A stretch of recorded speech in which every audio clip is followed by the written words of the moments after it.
C'est nul. Morin outragé. Votre copain. Morin brisé. Morin martyrisé. Mais Morin libéré.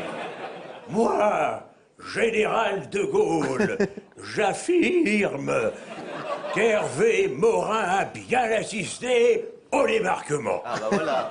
Et s'il n'apparaît sur aucun cliché historique, c'est qu'à l'époque, Closer n'existait pas. Mais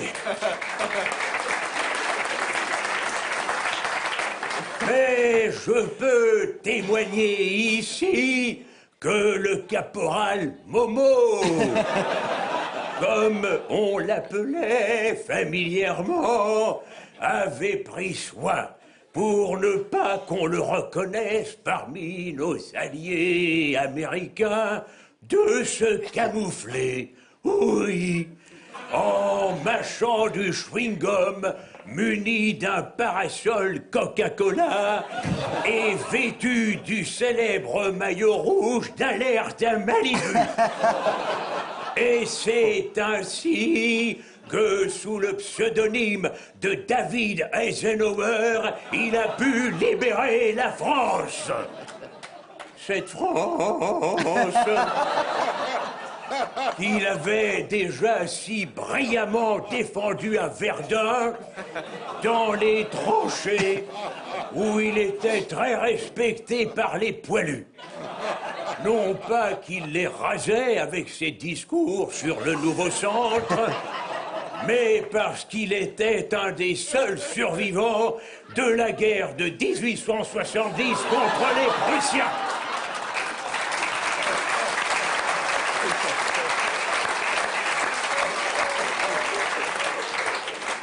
Car c'est encore lui, oui, qui, lors de la bataille de Sedan, a conseillé à Napoléon III de tourner les talons, la queue entre les jambes, en faisant un bras d'honneur à ses engagements.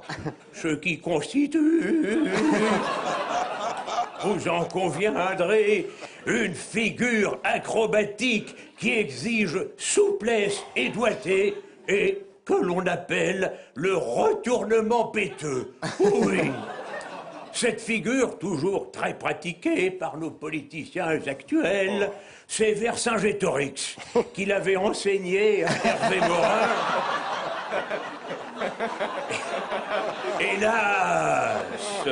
Hélas,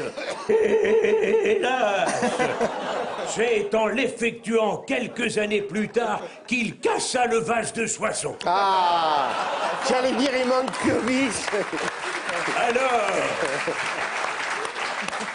Alors, quoi qu'il arrive, la flamme d'Hervé Morin ne doit pas s'éteindre et ne s'éteindra pas puisqu'il a déjà échappé au feu le jour où il a bouté les Anglais hors de France aux côtés de Jeanne d'Arc. Il est probable d'ailleurs qu'entre Dominique Strauss-Kahn, Mitterrand et aujourd'hui François Hollande, si elle avait été socialiste, Jeanne d'Arc ne serait pas morte pucelle.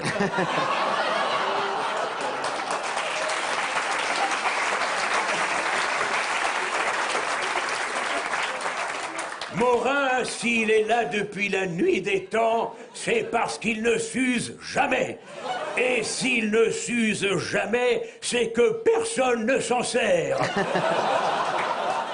Mais ça ne l'empêche pas d'avoir de nombreux adeptes qui viennent fréquemment admirer ses œuvres picturales qu'il a réalisées au pochoir dans les grottes de Lascaux.